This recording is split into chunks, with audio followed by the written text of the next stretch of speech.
alobiteke bamisio bautei pana kwa mususu misuku balingaka te bimaka utei pana ngasiko ngai na kozala fier na bazona ya likambo ye au moins il est fier et content d'être collaborateur à Kouti par Fabrice. Je sais que Bino moko nde boza presse oyebi mpe banani oyo baza capable kosangisa bino. Si je ne me trompe pas, la génération d'avant kosangisa bino boye on dira ça en liboso, non? Oui. Bato bino boyambaka ye moko alingi te boyebiseka kote pa fabrikasi ye ayoyisaka bino kutu nga moto nalakisa fabrikasi nini ye soki abayebi epana aza na lese eza wamanasa bino wela nga nayebisa nino oyo wela siko bata bongo bino bosenganga bazala bana na juste yango namonaka ye mwana liboso na sens wana mais après mpe bon po tiatanta liboso ya mingi ya tie ya poto bata parma wana tofacilité bato bapasilika ye kuta liboso wana kosilika nyonso kende kasi. Je n'aurais pas beaucoup de choses à dire, je le félicite déjà pour tout ce qu'il fait. Je le remercie en même temps, félicitations et puis merci beaucoup pour la personne qu'il est, pour la jeunesse aujourd'hui. Et je suis fier de lui, je vous rappelle. Et je resterai fier de lui. Il y a eu la normalité, la commis spirituelle, on est souvent, on en a mon poitin à y. Merci beaucoup. Pour ça, on a dit qu'on a pensé à Fali Poupa. En tout cas, ils ont fallu Poupa pour l'instant, pas de défendre. Bisous de Outa pour défendre, de mettre qui la Grèce, après de mettre à Paris, de mettre à Paris. C'est Mamba Boy, ça a le bio. Et then, au moins, du coup, on va bien faire en vie. Au moins, du coup, il y a un peu. On va dire que père n'a pas de on met les musiciens à poto. Mais dans ce moment, on a mingi, on a fait une loge. Et pas maestro Fabrice. Mais tout ça, c'est que, Obima, Outa, et pas la coste. On les lots, à ce cas-là, on va musiciens à poto. Mais yo, on met les musiciens à poto. Salut, c'est bel et bien l'artiste et comédien Jean Moulaï. J'habite à Paris et pour moi, Senwave va changer complètement la donne. Moi et ma famille habitons en France et souvent nous envoyons de l'argent en RDC, République démocratique du Congo. Avec Senwave, on peut envoyer au minimum 1 €, ce qui me permet d'envoyer souvent des petites sommes à mes proches. Et c'est super facile, je peux l'envoyer à la maison avec mon portable et sans frais. Alors, dès aujourd'hui, téléchargez l'application Senwave et découvrez les transferts d'argent simples et sans frais.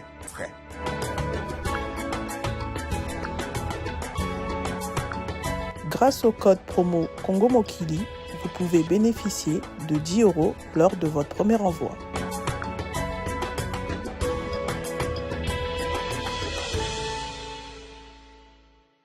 C'est vrai que nous avons l'habitude d'organiser le local léger, sur les agrants, photo le papier, les agrants, pour ce qu'on a mis dans l'urgence, en tout cas, les adultes, la volonté de l'UCT, mais vous comprenez que l'organisation, faisant également défaut d'un moment maintenant mais nous sommes déjà prêts pour que tout le point de presse n'a et l'eau. Sinon, mesdames et messieurs, je vous dis merci beaucoup d'avoir accepté cette invitation. Venir dans ce cadre du village, ce n'était pas pour écouter l'artiste Patrick Beckham parce que Azana Makambu Yamoye Bisabiso, vous le savez, premièrement, c'est l'album Histoire qui est déjà disponible sur les plateformes de téléchargement. C'est vrai que l'album est déjà une occasion, il y a échangé avec la presse. Et puis, deuxièmement, il y a un grand événement qui s'annonce déjà ce week-end. C'est un concert ici, même dans ce cadre du village Chimemba, Oyo, et qu'on soit en haleine, en tout cas, par le PD, Baroya, Arapo, Balanayamo. Sinon, mesdames et messieurs, Poto Banda, bien Makambu, hostilité la mission, n'a pas sa parole d'abord à Patrick Beckham. Juste un mot de bienvenue. Vous allez comprendre que nous allons co-animer avec notre estimé confrère Tony Coco pour y faire à mon quartier la mission. Je peux savoir que Patrick Beckham, il aura et puis de continuer. Merci. En tout cas, la bande est sous bonjour. En tout cas, Nana est là, il est là, il est là, il y a des choses à merci, Nana, pour répondre à l'invitation. En tout cas, tout le monde a le presse, pour bien m'appeler pour merci, Nana, pour répondre à l'invitation. Nabi qui a sur les alliés, pour poser la question, on a répondre. Et donc voilà, merci beaucoup. Bonjour à tous. Bonjour. Moi, je voudrais justement ne pas ajouter, puisque vous êtes Maya déjà Nyonso, nous allons seulement rester Nakatia Masolo Isaac Alobi. Il y a un concert prévu ce dimanche à Flèche Débat. Et ensuite, son premier album, Histoire, Neto Sola Maramboine. Évitons peut-être certains balles d'hiver pour le même ne pas éviter. Merci d'être là tout à tous et surtout de nous avoir prêté votre disponibilité cet après-midi.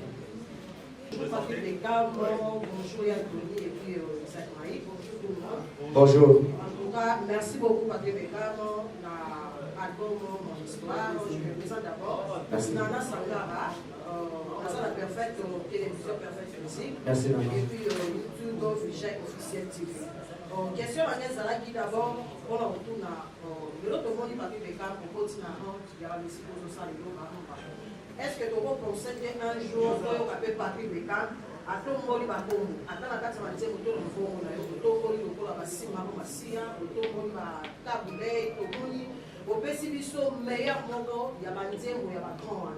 et puis, question à M. Sogala, et ça par rapport à la musique. De l'autre monde, il y a des autres combattants, pour ou bien des morts, il fallait pour avoir un livret concert bientôt là où il y a rien, on a eu des questions, mais beaucoup d'abord, ils ont la carte musique. Message nous avons lancé par rapport à des combattants qui sont combattus dans ma campagne de musique, et puis on va couper ça, on va les connaître sur la musique. Et puis merci beaucoup pour la dire, maman, merci beaucoup, Nana. En tout cas, on posait 3 questions sur la recette. Là, maintenant, la question sur après, tu vas nous il y a souvent Tony, pour ça, on a dit qu'on a pensé à Fali Poupa. En tout cas, ils ont fallu pour pas pour l'instant, pas de défendre. Bisous de vous défendre, de l'État qui la Grèce, après de médecine à Paris, de médecine en Allemagne, après de zone Kinshasa. Papa chéri, na autre monde à Zongi, il n'y a pas autre chose dans les États-Unis. Et l'équipe bien.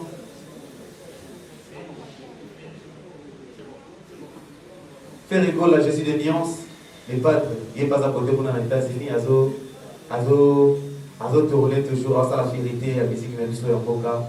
Et bonne chance là-bas pour le Nyons, Nanaza, parmi les artistes, on va naître. Nazara bien là-bas pour le tout. Bonne chance na Fali pour Kazali na Arena, Zapaza Naye. En tout cas, Azala na faire école là, Azala na artiste et toi pour moi, donc voilà, merci. Voilà question, il y a Souka, il y a Bibalé, les Akini.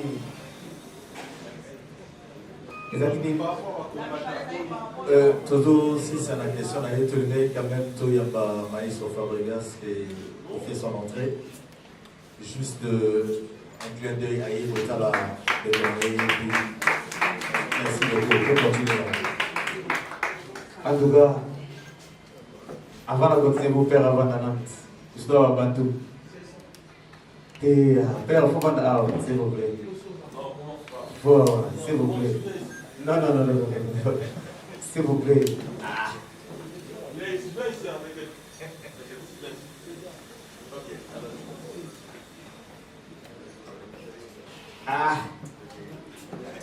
C'est maman, boy, son à l'obio. Et then, au moins, du coup, on va bien faire en vie. Comment les gros il y a un peu. Tu vas dire que père maintenant en tout cas, pour interpréter ma gouloutou, Nazana, nos carrières, les années, on a 2 ans de carrière, tant les années, on a vu que tant il y a eu moment il y a eu on a interprété dans la sens aussi. Il y a des questions qui parlent. Le lobby, nous avons respecté dans le lobby. Question de Bosso, on a ça dans le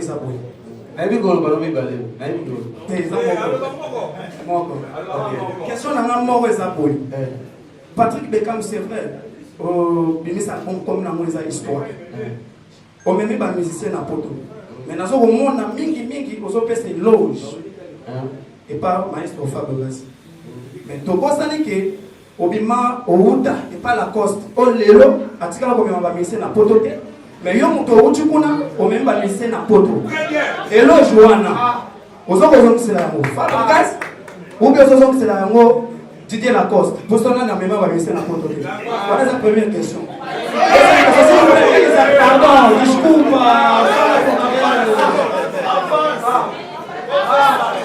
Pardon, deuxième question, dans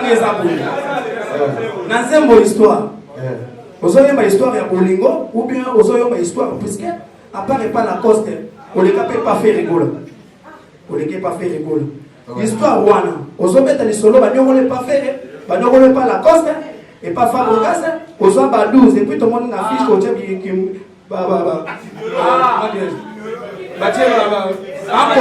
ça. Le rôle au Tchèque à mourir, ça caca. Pour la cause, il s'est battu l'histoire, d'ailleurs, ou bien au Yémika, merci beaucoup. Merci beaucoup. Merci beaucoup. Ok, merci. Faites rapidement photos. Bonjour. Merci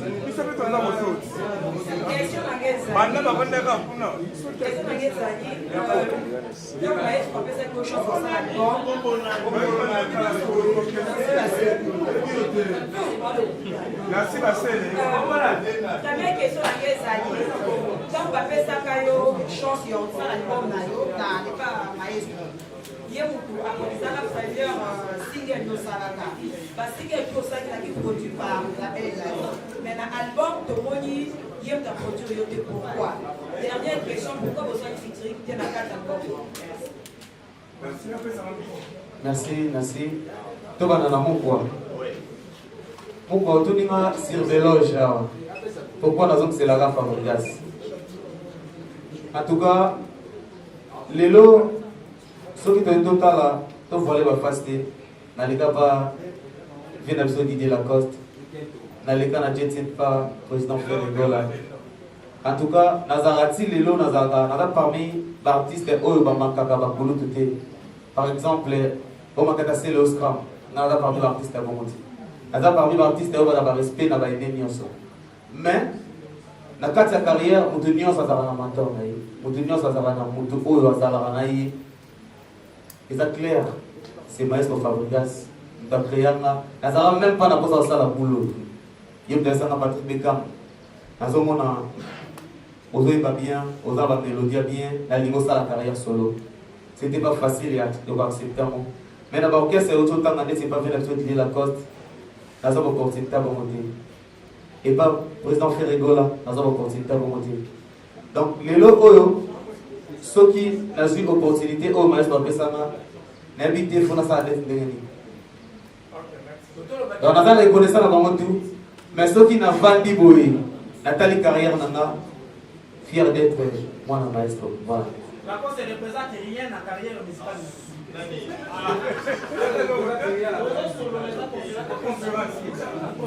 On va donc dans la polémique, s'il vous plaît. La cause a représenté ancien patron. Voilà. S'il vous plaît, vous avez demandé à Séguétol Belavino ordre du jour. Vous avez tous compris que Tolo Belamacambouya, album Histoire, et également d'un concert à dimanche. Restons sur l'actualité, s'il vous plaît, pour évoluer. Évitons certaines balivernes. Merci beaucoup. Ok. Nous avons pas Nassi pour la featuring. Pourquoi pas la salle de featuring dans Maestro Fabregas? Album, on a besoin de deux volumes. Volume 1, volume 1. Dans le cas de la salle, on a plus d'artistes.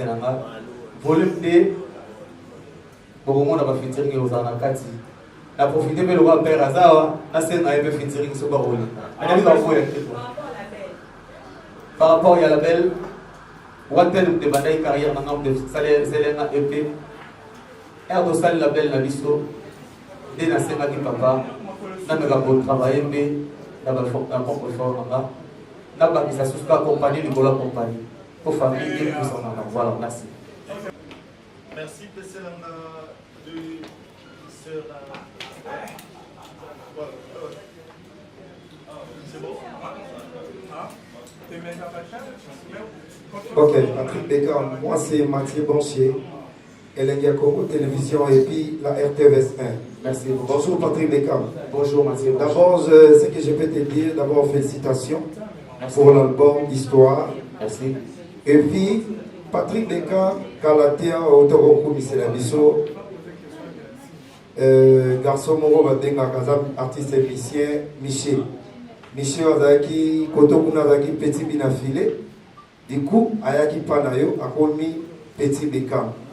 Bon, je ne sais pas, car Moukier Boyo, même Nabanzembo, car tant on dit que Mimi, Petit Beckham, Azali Sosoté. Je ne sais pas, Bobé Banelini, Izara Maramba Poto, Toizana Makamusos. Mais quand on se met à repérer au conseil, Patrick Beckham dit qu'il y a eu un kitoko. Mais promotion est zadée. Donc, aux Congolais, promotion à Congo et à la raté dans YouTube. Pour la TV na biso local au na Congo. Sur le terrain na Boka, na baba. En tout cas, na Boko sa yo tozamasa na biso aux AT. Luka moyen au contacter ma télévision, ma radio parce que histoire est un vrai disque. Merci beaucoup. Merci beaucoup. Mais YouTube déjà c'est pas non. Merci beaucoup Mathieu Banche. Ok. Bonjour la presse. Bonjour. Merci. Bonjour. L'album d'histoire. Ma question, non, la question. Merci. David Tengo pour le compte de Film Tendance. Merci. La question est celle-ci. Aujourd'hui, ma visa, félicitations pour ça. Au moment où tout le monde a dit que la où mais il quoi des photos, mais des photos validées ou pas. Et jeune que tu es, aurait sûr pour la visa. On a mis orchestre dans la photo. On a compris ça et on a mis il faut pas climater. Aucun des autres. Dans la question mon aux gens d'aurait pas qu'il pour rassurer vraiment qu'est-ce que je vous avais dit. On va savoir confiance là-dedans. Merci. Merci. Ok, merci. Nazongeli Mathieu Banche pour la question là yo. Et orchestre na biso de toza boy, surtout mis album. Les gens le liboso to sala to banana na la télé. To mis album na biso, je crois que c'est mon moment ex préféré. Yo bega muto benga na poza master na. Pour voir mon abatela. Les ara ya kata album d'histoire pour ça na ti. Premièrement, deuxièmement, to est à pour la promotion. Album na biso ezana un mois. Si to samani boiza pour na yabo. To continuer aussi la promo, to ça l'effort ya ko multiplier pour na poser pelisayo, pour se faire ça va tout soso. Merci beaucoup. Tozogi awa pour na ndeko. Pour na tabita. Pour na Michel. OK. Pour na Michel na regretté ma bé. Né na zolo bano car ndeko to na parler ba fini ka mon page fa na PC car déjà. En tout cas, elle a d'autres mikili ya le biki. Chez Bango va le biki face sa carrière solo. Ah. Ah bibo. On a déjà la carrière de Dakar dans nos PCK. Pour l'ensemble de Belenga. D'abord que c'est bon. Choisissez, bonne chance Kaka. Donc, évitez bon. Ce que vous voulez gagner, le roi de la maison gentil, vous le rappelez à parler de PCK. À Dakar, ce que vous avez courage, à Dalifanto, le PCK va faire à pied de bien. Voilà, merci.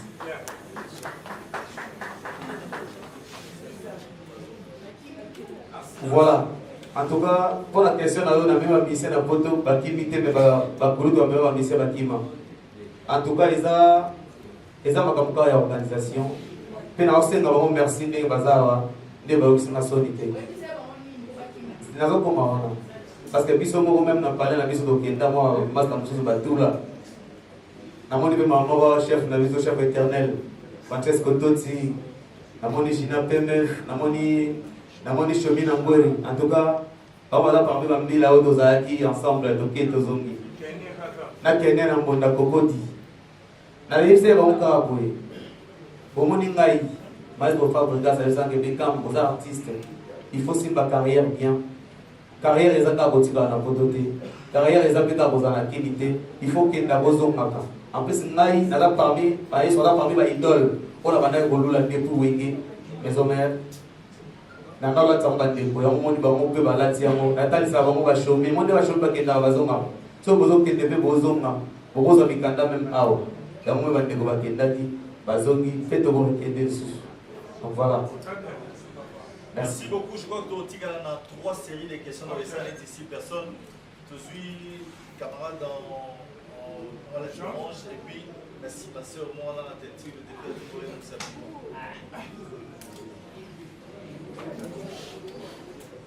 Le micro, s'il vous plaît. Bonjour, Mathieu. Bonjour. C'est Francis Limière, la chaîne Plaque d'Adopte. Merci, Francis Limière. En fait, Patrick Beka, les éloges et l'amour que vous donnez à Maestro Fabregas, est-ce que c'est vraiment l'amour vrai ou soit c'est une démagogie que vous utilisez pour gagner les villages? Merci.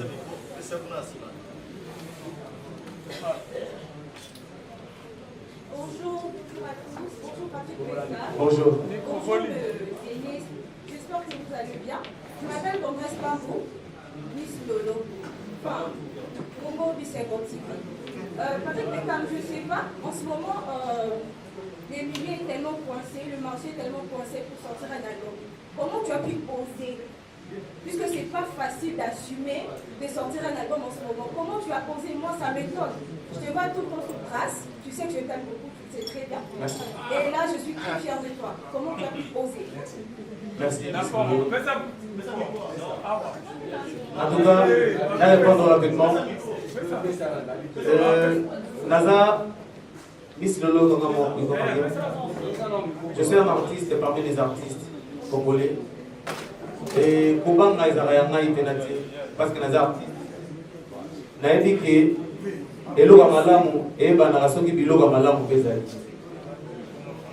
En tout cas, elle a mis la chance à Koutara Bandom. La Bimisaka, c'est les moments, la WhatsApp, la solution. Et elle a mis ça, la Congo, la pépinière, artiste de Basé Bélé, la rose de la caractère française, la Koutaki Gomme. La Koutaki Gomme, la Thérèse Vibre, tout ça là. Maintenant, Biki, la parmi les artistes, n'a pas fait oser. On parle de la guerre à oser. Et surtout, elle avait un père dans l'histoire de ses pères. Elle aime ça donc. Elle s'est dit à l'aise. Elle dit, nous ne travaillons pas. Bonne chance. Et les gens sont fiers. Si on entend mon atelier, la personne est dans le 30e, on doit continuer à faire la promotion. Merci beaucoup. La question, je crois que c'est moi. Et deux autres, il y a la question. Vous avez dit.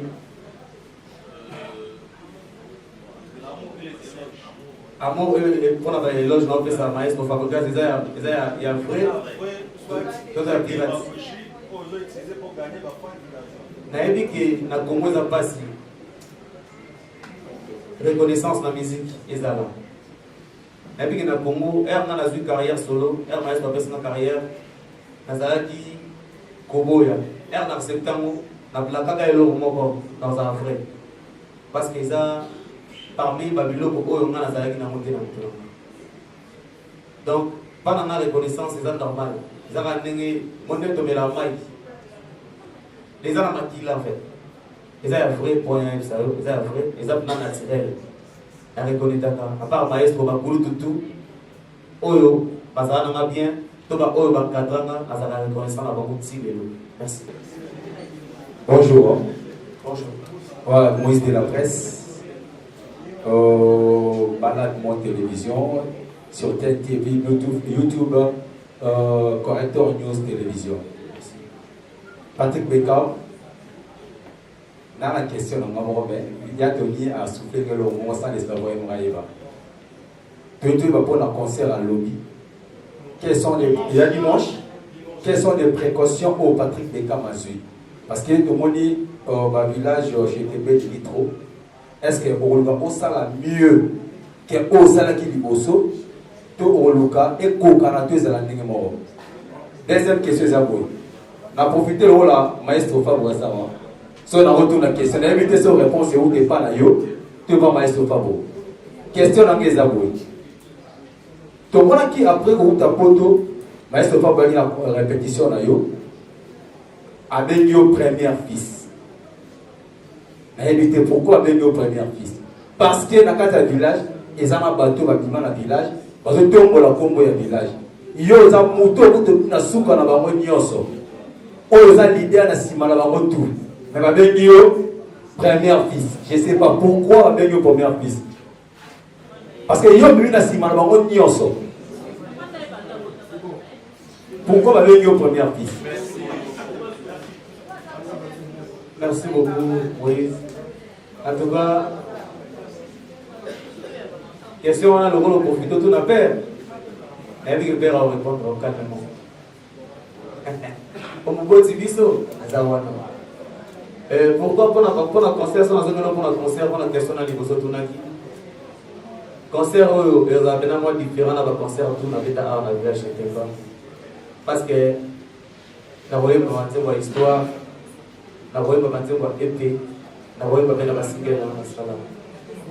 Voilà. La bénédiction il y a dimanche, on a fait spectacle l'année Rosana. Il y a mort de papa. Internet. Avec il y a mort de papa visa. Avec bénédiction, ça au moins on a comment peine de papa trop. Et ça pour la maman envoyer ça. Et les gars, à ça la mot pour prendre un visa. Je ne crois pas que mettre pour la maman monter à la visa. En plus, l'orchestre, on a vu la Nova, donc voilà, pour tout le monde, on a dit que réponse. Deuxièmement, on a Francesco d'autres, on va le voir. Francesco, on a répondu. Attendez, quoi. Francesco. On peut savoir Francesco. Bonjour à tout le monde. Bonjour. Bon, la question est simple. Il y a la question, en tant que frère, en tant que monsieur ma frère, dans le Tanayo, ainsi que la présidente de Bissot Sofa.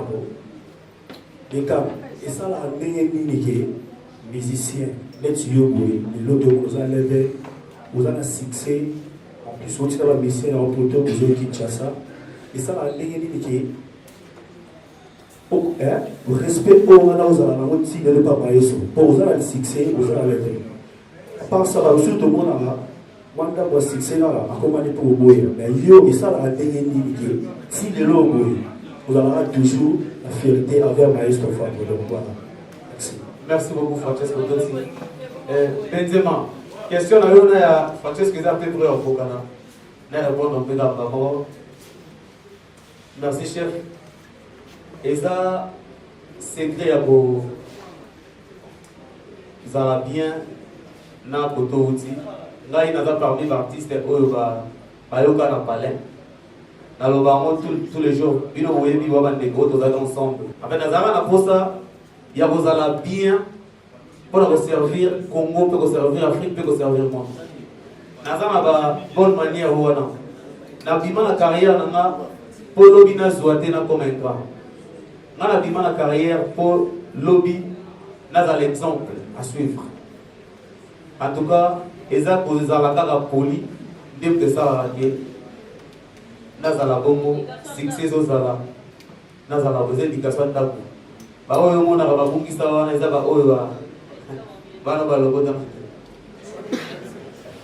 Francesco, il y a beaucoup de questions sur ma tête. Francesco va faire signal à votre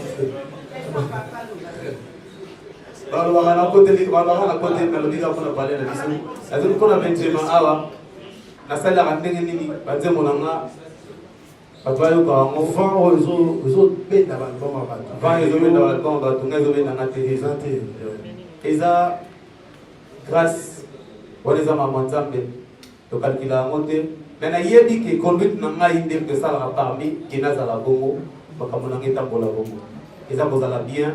Vous avez le respect, vous avez la poli, vous avez à l'heure, vous avez la clip bien, vous avez la son bien, vous avez la renvoi bien, vous avez la parlé à la biseau, et vous avez la clé, vous avez toujours.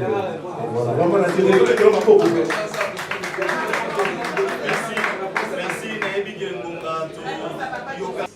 Merci beaucoup pour la parole.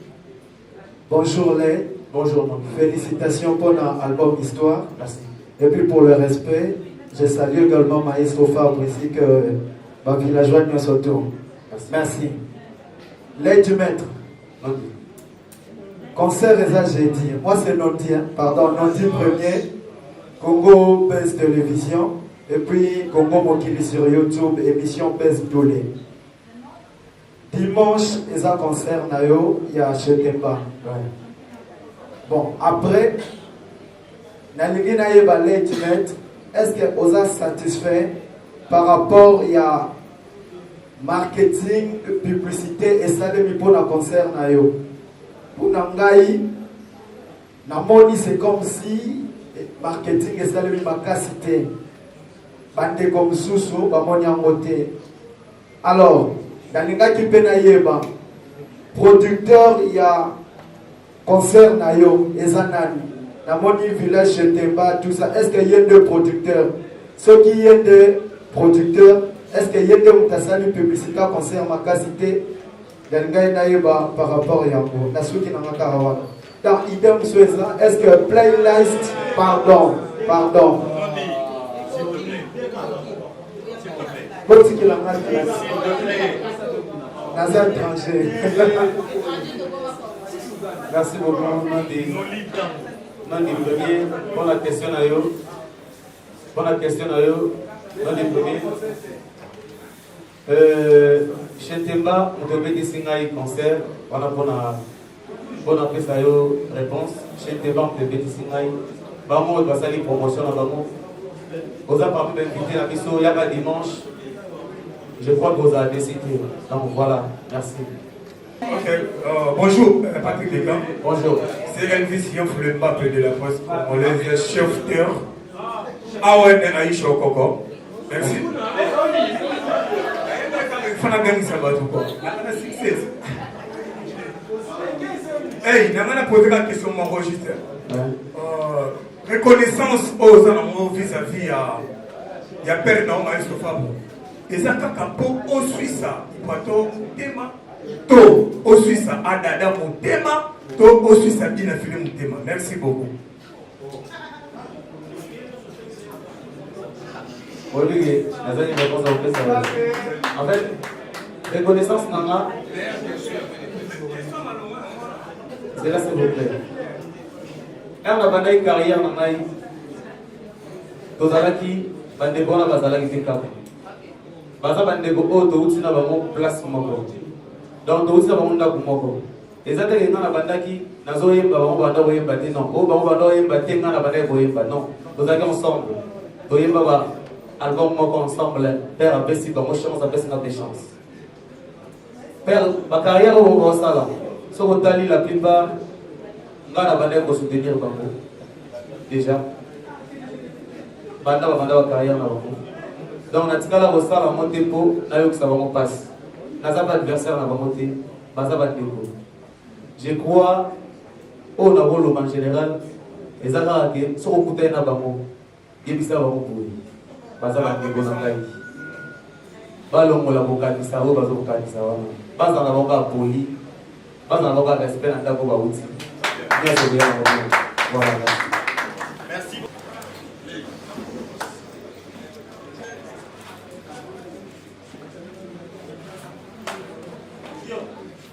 Bonjour la bonne famille. Bonjour. Les familles ont eu par presse. Au Baye, les lots.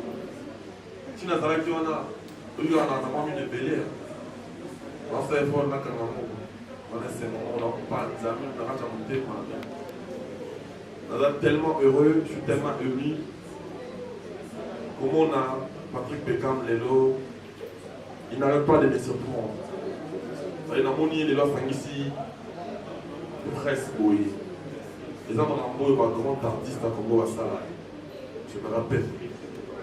Je sais que Bino m'en connaît vos presse. Oui, du bébé Nani, on va capable de faire Bino.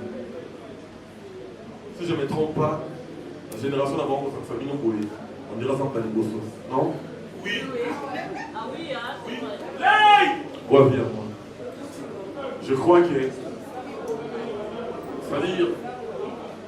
Il n'arrête pas, il a cessé de se surprendre en tête. À ce bel il m'a cassiné dans mon ibino, les lobes au Sangan. Il y a eu au Sangan, n'a pas porté, d'autres au Sangan, il y a aussi des salades.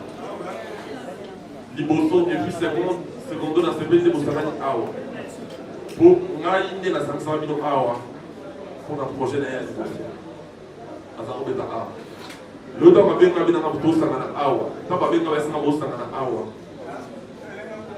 j'étais tellement ému mais nayeba ete na mona moko ntango nakomi namoni vraimen eza ya solo nde kaka nayoka jour bayebisanga ke presque okende kini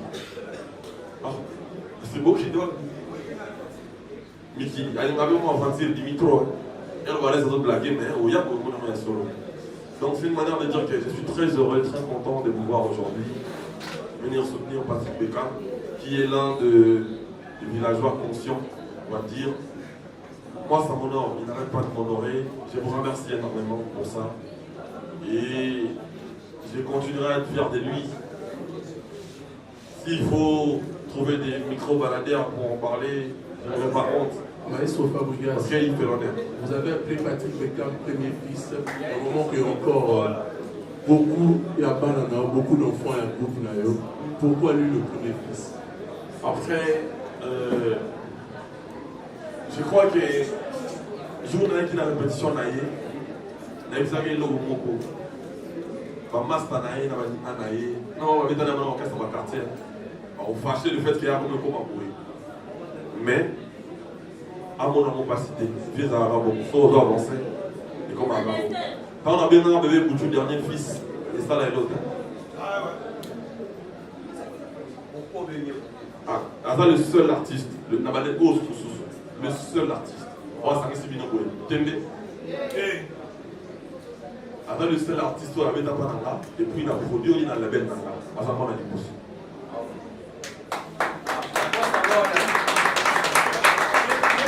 L'objet que la mission va ouvrir par exemple sous Monsieur Kouali n'a raté du manque de par la nation, là il n'a pas la fière de la zone de Cambo. Il est au moins, il est fier et content d'être collaborateur à Bouti par Fabregas. À ta vie, mon Thibaut, tout n'a pas peine à me bon monter aux artistes. Et à la bateau, Bilo Boyambaka. Il est mon mal limité pour éviter quand il va Fabregas. Il arrive, ça a mis le coup de n'a pas la fête pour Fabregas. Il est quoi, bah, il est pas là. À la l'aise. Les gens vont dire ça, nous, ouais, la maman, elle a dit non, ouais.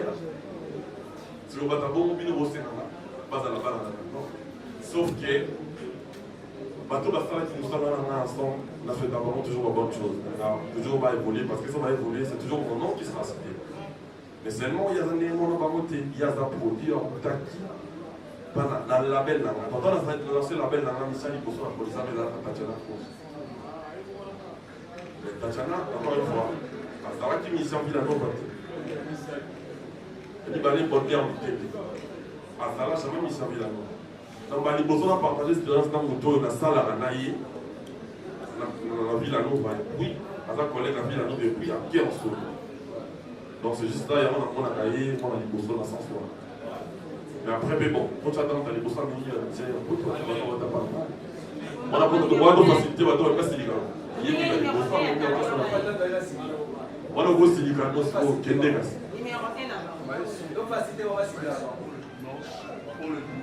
Quel est le message que tu vas lancer? Pour le dimanche, je demanderai à tout le monde. Déjà, je commencerai par l'album. L'album a Beckham un petit peu dimanche. Ah, de moi, un problème montre, j'ai un album dans 2 mois, dans 1 mois. Donc, un album, c'est pas un single. Un album, c'est un album en gros, c'est un album. Et puis l'album a l'élo. Ils sont toi, pas jeune. Parce que ça va dire que vous avez un exemple de karaté. Vous allez mettre à la part de mon emploi, mon idée. L'élo va dire que vous êtes dans TikTok. Donc, si on dit que TikTok déjà, c'est un point positif. Et moi, j'estime que on peut ça les chances, on peut ça les temps d'aller. Promo, on donne ça la promo dans le niveau à au salaire. Maintenant, on sait que la personne doit aider la promotion. Je crois que même à Bob Nanga, promotion, on a lancé la bonne Nanga, tant que nous souvent, on va aussi la promoter. Donc, on a dans son monde. Mais, ils n'ont pas cité le monde là, ça y est, qui a installé promoter. Parce qu'il faut lancer la TikTok, on est à promo. Conférence de presse, c'est la communication, c'est la promo. Donc, il fait déjà beaucoup. Azan a posé la piste, ça y est. m'importe la mission pour accueillir le plus. Je n'aurais pas beaucoup de choses à dire, je le félicite déjà pour tout ce qu'il fait. Je le remercie en même temps, félicitations et lui merci beaucoup pour la personne qu'il est, pour la jeunesse aujourd'hui. Et je suis fier de lui, je vous rappelle. Et je resterai fier de lui. Même si à Salis Soumar, on est face à la télé, on sera fier d'elle, parce qu'il y aura tout ça, la vie, je les ai aidés. On est Moutou, au même qui est Namiki. Il est plus loin avec pas. Et puis plus loin que ça, il va t'imiter. Alors voilà, le maître enseigné, élève à tant que c'est maître en reste. Je m'imagine, mais dès que nous sommes allés pour qu'il m'a dit, tout le temps, ok, il m'a bien envoyé. Là, il y a Sarah qui pour la maison. Dimanche, donc dans un concert à Awa. Et aux Arabiens, pour partager un moment mémorable ensemble. Mais on se rend dans la chance, c'est beau les marins, on a vu un mois trop. Pour le moment, on a eu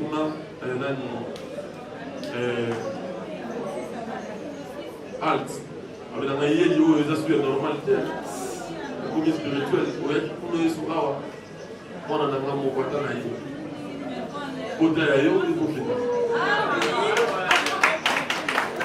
Merci beaucoup, Maïs Fabregas, surtout pour la force que vous avez beaucoup à la jeunesse.